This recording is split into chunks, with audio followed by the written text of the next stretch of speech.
Open the hood. Use the hood prop rod to support the hood. The air filter is located here. Unclip and remove the filter housing door.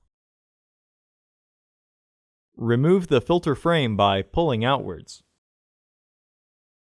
Remove the old filter from the frame.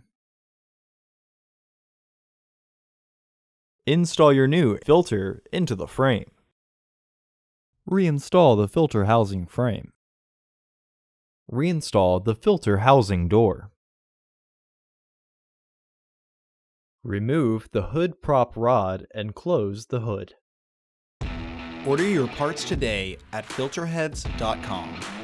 Also, please like our video and subscribe to our channel so you won't miss any new content.